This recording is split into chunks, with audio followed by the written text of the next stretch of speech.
আজকে আমাদের টিম প্রথম ম্যাচে 2 গোল আর সেকেন্ড ম্যাচে টাই ব্রেকারে জিতে ফাইনালে উঠলো।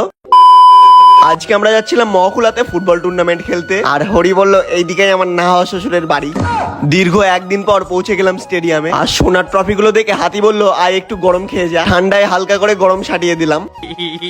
আর আজকে আমাদের ছিল সেকেন্ড খেলা। ফার্স্ট ম্যাচ শুরু হওয়ার পরই আমরা ফটাফট ড্রেসটাও করছিলাম, আর প্রথমে আমরা মাঠে নেমে হালকা করে ওয়ার্ম আপ করে নিলাম। তারপরই দেখা হলো আমার কিছু পুচকি পুচকি ফ্যান্সদের সাথে। ওরা বলছে দাদা আমি তোমার সব ভিডিও দেখি। যাই হোক, তারপরই আমাদের ম্যাচটা শুরু হয়ে গেল, আর ম্যাচ শুরু হওয়ার কিছুক্ষণের মধ্যে আমাদের টিম একটা গোলও করে দিল। আর প্রথম ম্যাচটা ছিল আমাদের বালিওড়ার সাথে। এভাবেই আরো একটা গোল করে প্রথম ম্যাচে আমাদের টিম 2 গোলে জিতে গেল। প্রথম ম্যাচের man of the match Bapan da. যাই হোক, তারপরই আমাদের সেমিফাইনাল ম্যাচটাও শুরু হলো। ম্যাচটা খুবই হাড্ডাহাড্ডি হতে চলেছে, কেননা এটা সেমিফাইনাল ম্যাচ। আর ফার্স্ট হাফে কোনো টিমই গোল করতে পারলো না, আর সেকেন্ড হাফে শুরুতেই 2 টিমই খুবই অ্যাটাক করছিল। আর মাঠটার অবস্থা খুব একটা ভালো ছিল না। মাঠটা যদি একটু ভালো হতো তাহলে হয়তো খেলাটা দেখতেও ভালো লাগতো। আর কোনো টিমই গোল করতে না পারায় শেষমেশ টাই ব্রেকার হলো, আর টাই ব্রেকারে জিতে আমাদের টিম ফাইনালে উঠে গেল। তোমরা পরের ভিডিওতে দেখতে পাবে ফাইনাল ম্যাচটা।